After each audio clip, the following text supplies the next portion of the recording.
Welcome to the Twomey Stock Market Report. Today is Sunday, January 8th, 2023, and we've got a lot going on. We need you to first go to the website, which is the number 2mestocks.com. There you'll see the weekly newsletter that's just been posted, and we're going to go over some quick analysis here, but two or three things stick out. Friday, tremendous advance. It erased all our short-term technical negative indicators. A couple of our stops were kicked off. We're definitely doing one thing. We're in a reactive trading phase. What does that mean? People are trying to time the market, get in early before the market rebounds from its malaise of a bear market for 2022. They buy in too early. Negative economic news comes out, whoosh, you got a 10 to 15% market sell-off in a matter of days, and they rinse and repeat that action. Reactive trading is a guaranteed loss mode. We are definitely in that phase. We ended 2022 there. We're entering 2023 under the same exact conditions. Number two, fundamentally, and the sentiment, we are seeing multiple items occur. Right now, we're seeing specifically that the Fed, since has been raising interest rates all of last year, there's a lag effect. The economy does not necessarily feel an interest rate change until 6 to 9 months typically later. That means today we're reacting to the June 16th 0.75 increase, and that only had Fed fund rates around 1.5 to 1.75, and we are now up to near 4.5. So that tells us we have to now continue to feel the effects of the increased rates that occurred last June all the way up into December. More pain is to come. So whatever that we saw on Friday, it may continue, but it's going to be a bear market rally. We have several buy alerts out to our subscribers that we will go over here quickly today. If we wake up Monday and the market continues to go, we want to get into this bear market rally. If we wake up and we've got a downturn, which is probably unlikely, then we step aside. We've got certain criteria out to our subscribers, and we want you to follow that. Reactive trading, it's guaranteed losses. We had some tough stop outs on Friday, and we may revisit some of those. The energy trades certainly they went down, and now they're all back up. It just is a very reactive mode. So that's the other thing we want to go over, and we're going to go over this is the overall trend. We look at the trend. This is the last year. It's definitely within the negative red downtrend.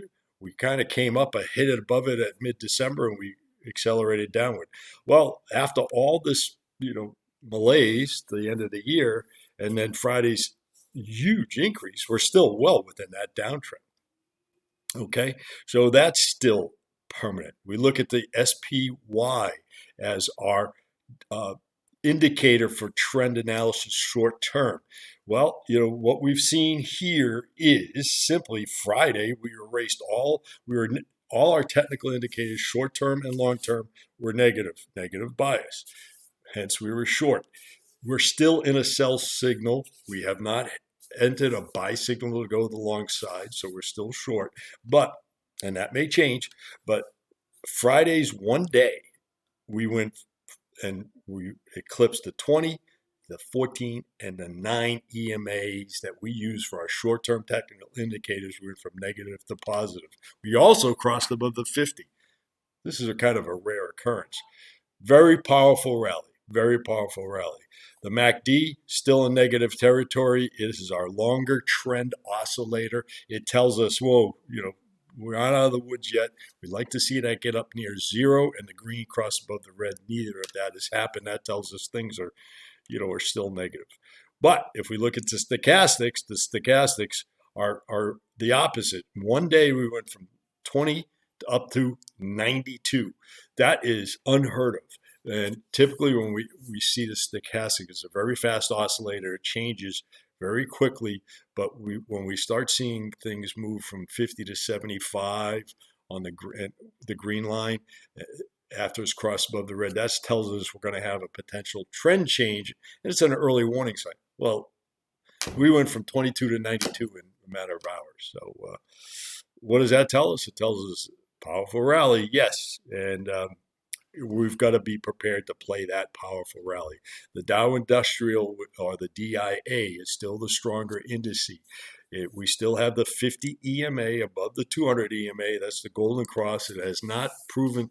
It is kind of a technical indicator. It's not above all indicator. It just means that, hey, it's a positive bias. Usually technical trackers indicate, technical traders will take that as a positive and start adding to the trade, but it hasn't transpired. The moving averages, which is more popular, is also crossed above positive. So there has been zero indication of that in the marketplace. Not until the SPY joins that scenario will there be chatter about that. Does that necessarily mean buying? Will occur? No, but it's more of a reinforcement of a positive bias. So the Dow still remains there, and it is the trading flat. So we are above all our technical indicators as well. So that is telling us we need to, and we do have a trade to take advantage of that. So conclusion: we have 4 tenets of our recession. Let's see if we can scroll down to that real quick. Our 4 tenets of our recession is simply this. We have we have 2 key factors that we're on watch. One is we have negative growth, or GDP, for 2 quarters in a row. Here we go. 4 legs of our recession tenet. Well, that happened and it reversed, and we had positive growth. So, and right now we're predicting a positive 4th quarter. So that is telling us bullish. Inverted yield curve, that is on short-term and long-term rates. That's been happening on and on for over a year, and it continues. That is negative or bearish. PMI below 50, manufacturing index, 2 consecutive months below 50, very bearish. Now ISM, the service sector, went from a positive 55 to a 49, negative contraction. That tells us that those sectors, when they're contracting versus expanding, generally means for manufacturing that there's going to be less need of supply, less need of inventory buildup, because why would you build inventory if people aren't buying? So that is going to be 2 things. Layoffs for that sector, potentially, if that continues. In addition to that, less buying of raw material. That creates less demand, more supply. Very positive for the economic pricing. So that Fed's rate increases are working. Okay, rising unemployment is the 4th. That reversed. I mean, sure, we had the January 6th, they came out, it was 220,000 jobs versus 200,000 expected. That tells us the Fed still needs to continue to keep raising rates because employment is still strong. Also, unemployment dropped to 3.5 from 3.7. So that is very bullish, if you will, but yet it's negative because it tells us the Fed's going to have to keep the pressure on rates. As they continue to raise rates, we go back, as we talked about that chart, we're just getting the effects from June 2022, and we've got, that which puts us at a 1.5% rate, and we're at a 4.5%. We've got another 3% of rate increases effect to be quote unquote felt into the economy. So it is that lag effect that we're going to watch over the next several months.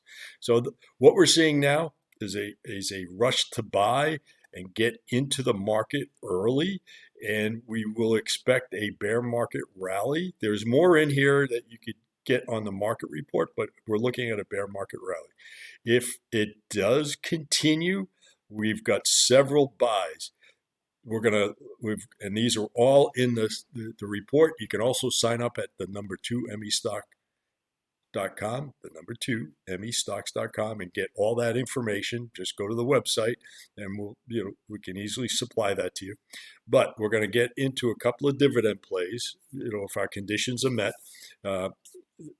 NLY, it's got a 15.9% capital dividend that it pays annually, and it's a fairly flat mover. So we'd like to get into something that's doesn't fluctuate a lot.